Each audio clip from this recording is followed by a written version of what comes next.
sekarang kita akan coba masuk ke financial accounting. Financial accounting ini juga menjadi hal yang sangat menarik bagi satu perusahaan teknologi atau saat orang manajer di perusahaan teknologi. Kenapa? Karena financial accounting ini adalah menggambarkan internal dari perusahaan kita. Kita tidak akan bisa menjual ide kita, terutama kepada para financier, baik itu bank, baik itu anggaplah VC, venture capitalist, atau mungkin kepada penanam modal atau investor. Kalau kita tidak bisa menggambarkan bagaimana sih sebenarnya model bisnis kita dan bagaimana kita mengasumsikan berbagai angka dan juga menyajikan bagaimana profitable-nya perusahaan yang akan kita jalankan. Nah, mungkin teman-teman pernah nonton yang namanya Shark Tank. Di situ kita bisa lihat bagaimana setiap orang mempunyai satu ide bisnis yang sudah jalan biasanya. Mereka mencoba meleverage bisnis mereka dengan mencari investor. Dan mereka bisa katakan, oke, saya ingin misalnya menambah satu gerai baru di satu lokasi, dengan asumsi itu saya akan bisa meningkatkan penjualan saya 300%, lalu nanti saya bisa mendapatkan sourcing dari bahan baku dari sini, dari sana, dari sana, lalu sehingga pada keuntungannya saya akan bisa mengembalikan dana kepada Anda dengan nilai tingkat pengembalian sekian persen. Nah, itu yang data-data inilah yang harus bisa para investor, para lender, para bankers itu bisa verifikasi, sehingga mereka tidak merasa, oh ini angka kok nggak sesuai ya, nggak realistis. Nah, ini yang mereka harus bisa melihat dari satu laporan keuangan atau financial accounting. Pada dasarnya ada tiga macam financial accounting, yaitu pertama adalah balance sheet atau neraca, income statement atau laporan laba rugi, statement cost flow atau arus kas.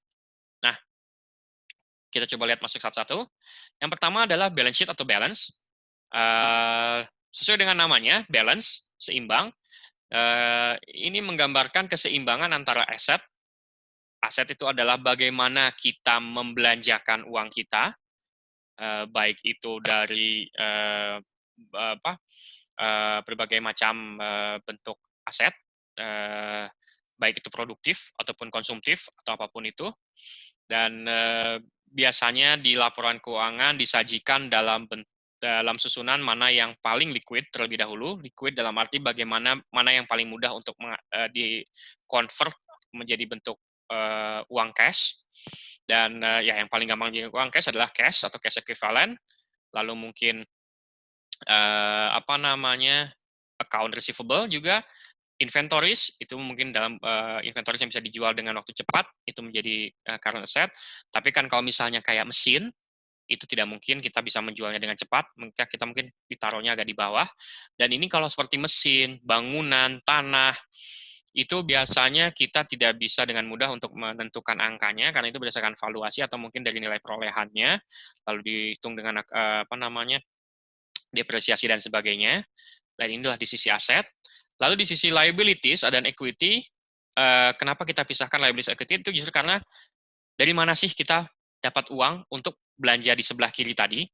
Karena yang sebelah kanan ini kita bicarakan tentang uang yang kita peroleh. Yang pertama ya tentunya dari para lender, para bankers, dan kita harus membayar istilahnya, atau mungkin juga dari rekan bisnis kita.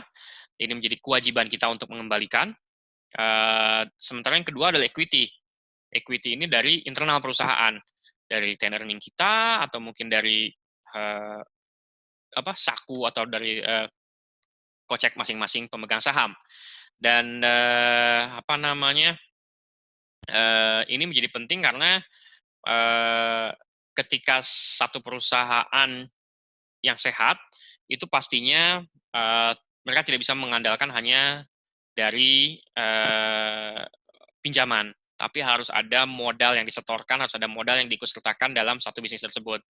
Nah, apakah itu nanti modalnya bisa berupa uang cash, atau mungkin berupa tanah, atau berupa bangunan, atau mungkin berupa aset yang lain, itu terserah. Tapi pada dasarnya perusahaan yang sehat adalah perusahaan yang mempunyai equity yang cukup dalam satu struktur permodalannya. Jadi tidak hanya mengandalkan dari dari pinjaman atau dari hutangan dari pihak ketiga. Nah, itu juga sama disusunnya berdasarkan seberapa liquid. Liquid di sini berarti maksudnya maturity, seberapa mature. Jadi kalau misalnya ternyata si hutang ini harus kita bayarkan kurang dari 1 tahun, maka itu menjadi satu current liabilities. Dan tapi kalau misalnya ada beberapa pinjaman yang kita cukup bayar bunganya saja, tapi nanti pokoknya nanti ketika kita bayar ketika sudah misalnya 3 tahun, dan itu pun masih bisa di consider untuk diperpanjang lagi, di rollover lagi. Nah itu yang atau mungkin long term bonds juga kita hanya bayar bunganya atau nanti bunganya di akhir. Nah, itu tapi kita harus mengalokasikan uang kita di sana. Lalu yang selanjutnya adalah equity, berapa sih stockholders equity-nya, return earning-nya berapa, sehingga total equity-nya kita bisa tahu berapa. Nah ini aset ditambah sama dengan liabilities ditambah dengan equity. Itu menjadi satu hal, berapa banyak yang kita belanjakan, itu harus sama dengan berapa banyak uang yang kita peroleh. Dan peroleh itu dalam arti peroleh dari internal dan peroleh dari pinjaman. Sehingga semua itu harus menjadi satu keseimbangan. Oh ya, dan satu hal lagi, balance sheet ini adalah menggambarkan kondisi suatu perusahaan dalam satu titik waktu tertentu. Biasanya di akhir tahun, snapshot di akhir tahun, 31 Desember 2019, berapa nilai asetnya, berapa nilai current asetnya, berapa nilai fixed asetnya, berapa nilai current liabilities-nya, long term liabilities-nya, berapa equity-nya. Istilahnya kalau kita ngambil foto, foto itulah yang menjadi kondisi perusahaan pada saat itu. Jadi bukan menggambarkan satu periodenya, tapi menggambarkan satu titik tertentu di situ. Lalu yang kedua, yaitu terkait dengan laporan keuangan, laba rugi. Laporan laba rugi ini mungkin yang paling mudah yang kita bisa gunakan, yaitu biasanya kita jualan, lalu jualan, nanti ada biaya-biaya penjualannya, apakah bahan baku atau marketing atau apapun. Oh ya, dan di sini ada depresiasi. Kenapa? Karena laporan laba rugi ini disusun berdasarkan accrual.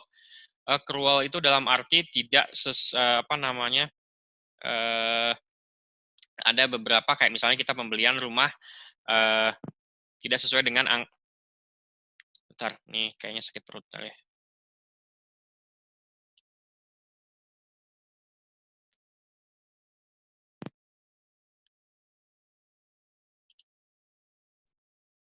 Oke. Kita lanjutkan terkait dengan laporan laba rugi. Laporan laba rugi ini sederhananya adalah ya satu perhitungan yang biasa kita lakukan ketika kita punya pemasukan, lalu dikurangi pengeluaran, sehingga akhirnya kita mempunyai bottom line atau hasil akhir berupa untung atau rugi. Nah, mudahnya seperti itu. Tapi kalau di catatan laporan keuangan pribadi mungkin kita selalu mencatatkan itu berdasarkan cash flow basis. Jadi kita selalu mencatatkan ini uang kita awalnya segini, lalu semuanya memang uangnya sudah ada dan secara cash sudah ada di rekening kita, lalu kita belanjakan untuk beli keperluan kita A, B, C, D, E, F, sehingga hasilnya akhirnya adalah di akhir bulan kita punya nilai saldo sekian. Jadi itu semua berdasarkan cash basis. Tapi kalau di laporan keuangan itu tidak semudah itu karena ada beberapa hal yang disebut dengan accrual. Accrual itu adalah pengakuan suatu transaksi yang terjadi tanpa melibatkan cash. Contohnya adalah di utang atau mungkin accrued interest. Nah, itu hal-hal yang memang tidak terlibat langsung dengan transaksi cash-nya, transaksi uang kas-nya. Nah, di sini juga kita bisa lihat ada depresiasi.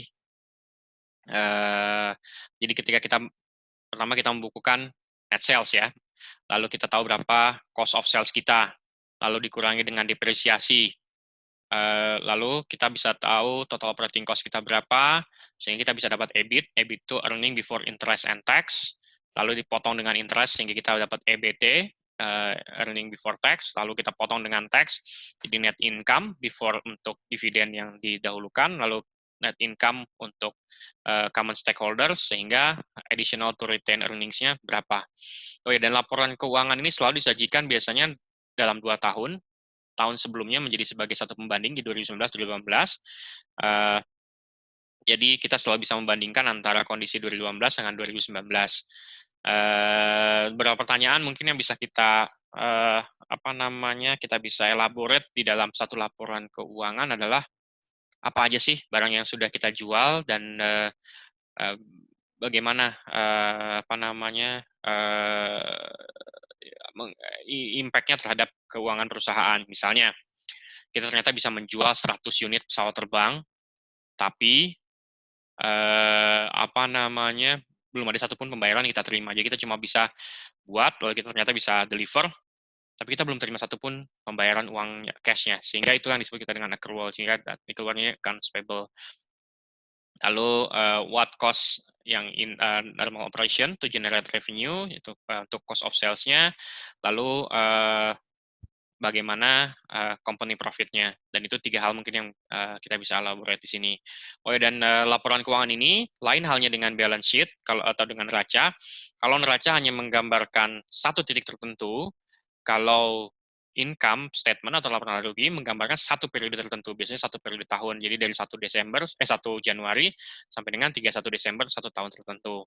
Jadi kita bisa mengetahui bahwa ini jangka waktunya 1 tahun. Nah, yang selanjutnya, yang terakhir adalah statement of cash flow. Nah, ini karena cash is the king, jadi kita juga bisa melihat dari laporan laba bersih juga karena ada accrual di sana, jadi kita perlu melakukan adjustment dari setiap transaksi. Jadi kita harus tahu bahwa sebenarnya transaksi cash-nya itu berapa sih sebenarnya. Jadi reports amount cash collected and paid out by company in operating, investing, and financing. Jadi ada 3 kegiatan aktivitas utama yang melibatkan cash flow, yang satu operating, apakah nanti ternyata di net income, ternyata ada yang masih belum dibayar dalam bentuk